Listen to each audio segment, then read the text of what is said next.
Hi friends, this is Vicar Bryce here for this week's Midweek Check-In. Well, when I was in seminary in California, one of the places to visit that was on my bucket list was Big Sur State Park, which is this beautiful state park that's located along Highway 1 of California. Then Highway 1 is this coastal highway that goes right along the coast of the entire stretch of California's coast. And so this was on my bucket list to do, and so one day me and my partner decided to drive down there a few hours. We started out driving in the morning and it was all cloudy, and we could see maybe a half mile in front of us, and we knew that there was this vast ocean landscape, these coastal mountains that surrounded us, but we couldn't see them. And then we got a little bit closer and the clouds just started to dissipate a little bit more, and we could start to see the blueness of the sky and the blueness of the ocean and all of the mountains that surrounded us not too long after that. And it was one of the most beautiful things that I had ever seen.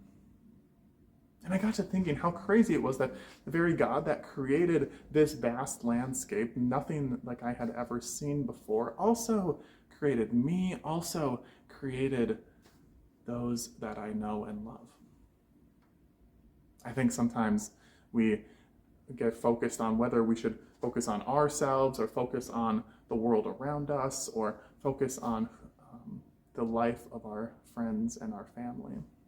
And sometimes it can be hard to choose from all the demands in our life, what exactly should I put my attention on? I also think it's worth asking the question of why do we have to choose? I think if we look at ourselves in the image of God, as God tells us we are in Scripture, then we would have the capacity to look at the very world we inhabit in the same way. That the very God that created us with all of our unique traits, the very God that created those in our lives that we love so very much, also is created in the image of God.